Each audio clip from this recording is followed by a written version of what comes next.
what has been a very enjoyable, exciting playoffs. Very enjoyable postseason. There hasn't been one round without exciting moments, without exciting narratives being ended and like 5 more springing right up. And some of those narratives, I mean, we had 4 great teams in the conference finals, and unfortunately not every team can win. As a Houston Rockets fan, I understand this so much, and getting to the conference finals is a win for me, but that's off task. You had teams like the Nuggets and teams like the Celtics who have so much potential and so much outlook, especially the Celtics in the conference they're in.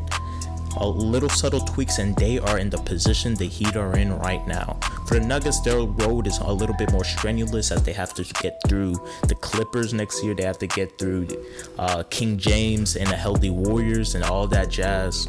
But they still have sky high potential, and it's clear that the players they haven't hit their peak yet. So what can these teams do to get to the next level? Some burning questions that I have for them. Can Denver complete its ambitious blueprint?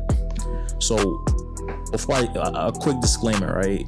I might be mesmerized by Jokic's high post passes, by his ball handling, and even sometimes isolation scoring.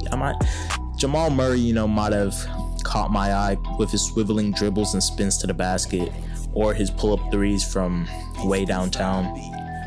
But I'm pretty much convinced that their play this postseason is sustainable. Denver's overall outlook is more complicated though. I believe last year Mike Malone was told to run it back after their second round exit to Portland. 11 players returned from the 2018-19 season, and the whole starting lineup returned, showing that familiarity matters. The second round series between the Nuggets and the Clippers was in part decided by cohesion, something that Denver had in bunches and LA was starved and parched for. LA, their squad barely played together in the regular season. They threw a couple of superstar in both talent and personality in their locker room, and it just didn't click at all. The front office can't give Malone the same crew next season, and it's going to be for the best. They got a couple people they need to ship out for the betterment of the team. One of those people is Mason Plumlee, and this is actually long overdue. If it wasn't apparent before, it's definitely apparent now after that Lakers series. He's an atrocious defender. He doesn't give you much on offense.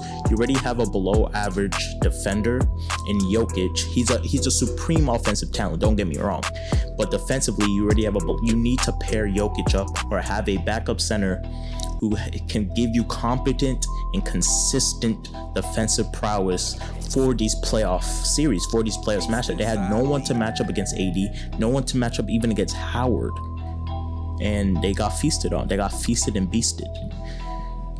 I mean, another person they really got to look at is Paul Millsap, and it's not going to be easy to do, but clearing his money off the books will help a lot. I believe he made $30.5 million last season. I mean, they can find a pretty suitable replacement for what he did for that team. Maybe not. I mean, yes, they can go into the MLE to get that type of veteran presence, but Millsap was supposed to be their rough, tough guy, supposed to be their warrior on the post. He's lost a step. And for them to get over that hump, they need to reload, similar to what the Lakers have done with Howard and stuff. Get these cheap veterans on $1 million to $2 million contracts. And then all the other Nuggets ifs are attached to their role players. Jeremy Grant could opt out of he has a player opt out clause, and he probably should after his big postseason performance. I don't know if Denver can really find a spot between convincing him to stay and not overpaying, right? Gary Harris, temporary bounce back against the Clippers. Will that be a new trend for him going forward offensively? And then Will Barton is a guy who I loved. Before this, I held the opinion that Will Barton could be a starting caliber player on a host of other teams, and that because this Denver team is so deep, he doesn't make the cut, but he's still a very great player to have coming off your bench. But the question with him is, will his body stay intact for an entire season? And you can extend that question to Bol Bol right? You can extend that question to Bobo. He showed tremendous upside, but his family has a history of injuries. He himself has a history of injuries. I don't know, man. He's pretty young now. You don't know. And the same thing can even be said of Michael Porter Jr. And specifically on Michael Porter Jr., he exploded in this bubble. He's one of the bubble's largest benefactors to his overall value. Denver is now aware that they have a gem. This guy was, some people had him as the consensus number 1 pick. Some people had him, I think a lot of people had him as a consistent top 5 pick type of player. But injury problems brought his draft stock way down. But it's now apparent that they have a isolation type of player. They have a player who can grow into an elite isolation scorer, very reminiscent of Kevin Durant. And maybe if Michael Porter reaches his potential, maybe they have maybe they can really cultivate their own big three, do drafts. They got Murray through the draft, they got Jokic through the draft, and then Porter. Their own big three could have been cultivated and grown in the Denver lab. Wow, that's a real possibility. But the thing with Porter is he already has this type of demanding attitude, right? I think he got in some hot water for some comments about saying they should have played me more, blah blah blah blah. He has that mindset of this top player, an alpha dog type of player, dude. Is he there yet talent wise? And the number one thing that Denver, they should protect their team chemistry at all costs. Team chemistry gives you about 20 plus attribute points for your overall team offense and defense, right? So if that's going to be a problem, they have some things to think about. But then again, you want dogs on your team. And I like that attitude from Porter. I don't know him personally, but there is always that threat. You just got to point it out. That threat of his head getting bigger than his basketball skills and stuff like that. But yeah, for Porter, the playoffs were the first mainstream exposure. All eyes are on Porter since he was drafted, right? And when he was drafted, that mainstream exposure was mostly negative, mostly mostly out of sympathy, right?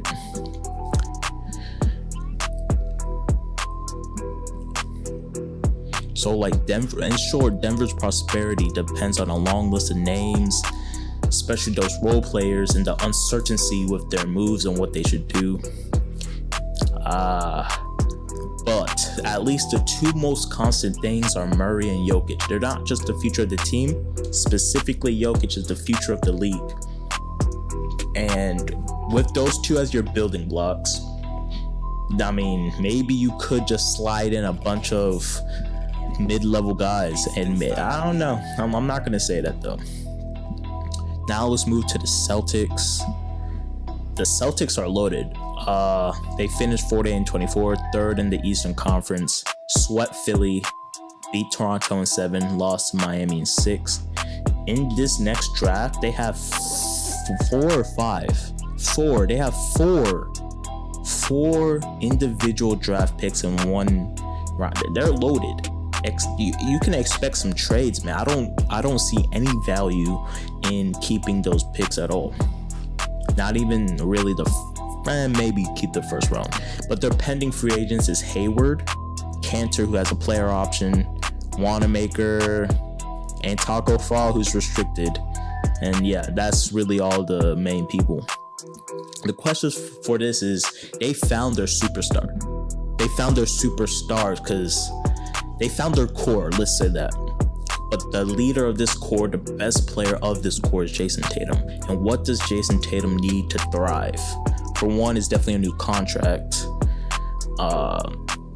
This offseason, he will be eligible for that Supermax, 5-year maximum extension that will begin in 2021.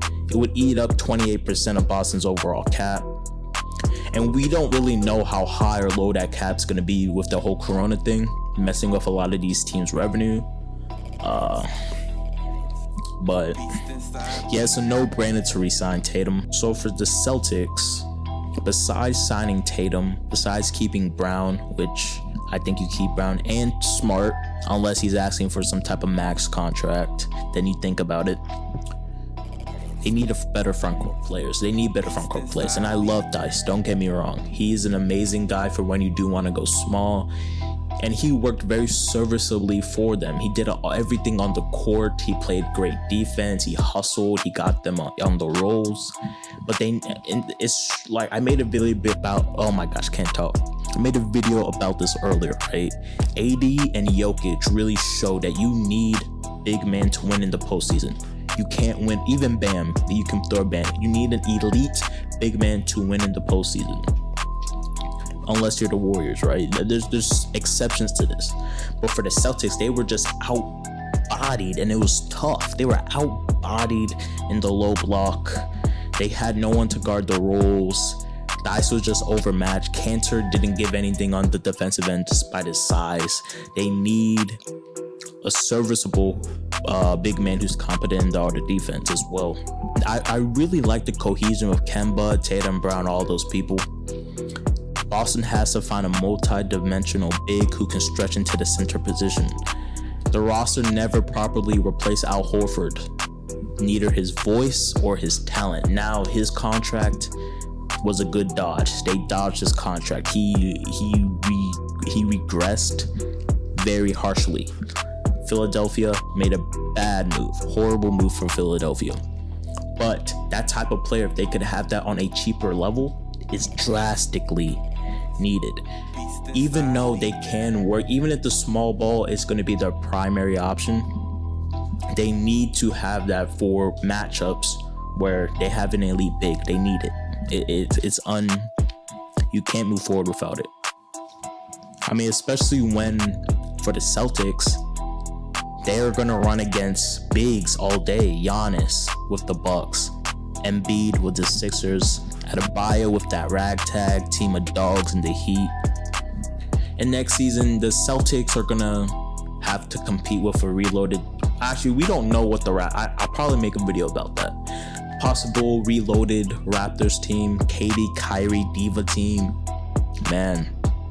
But that's all. If you made it here, if you made it through this ramble, your basketball mind is on another level. Comment down below. I really want to talk to people like you. Yeah. Peace out. Stay safe until next time. See ya.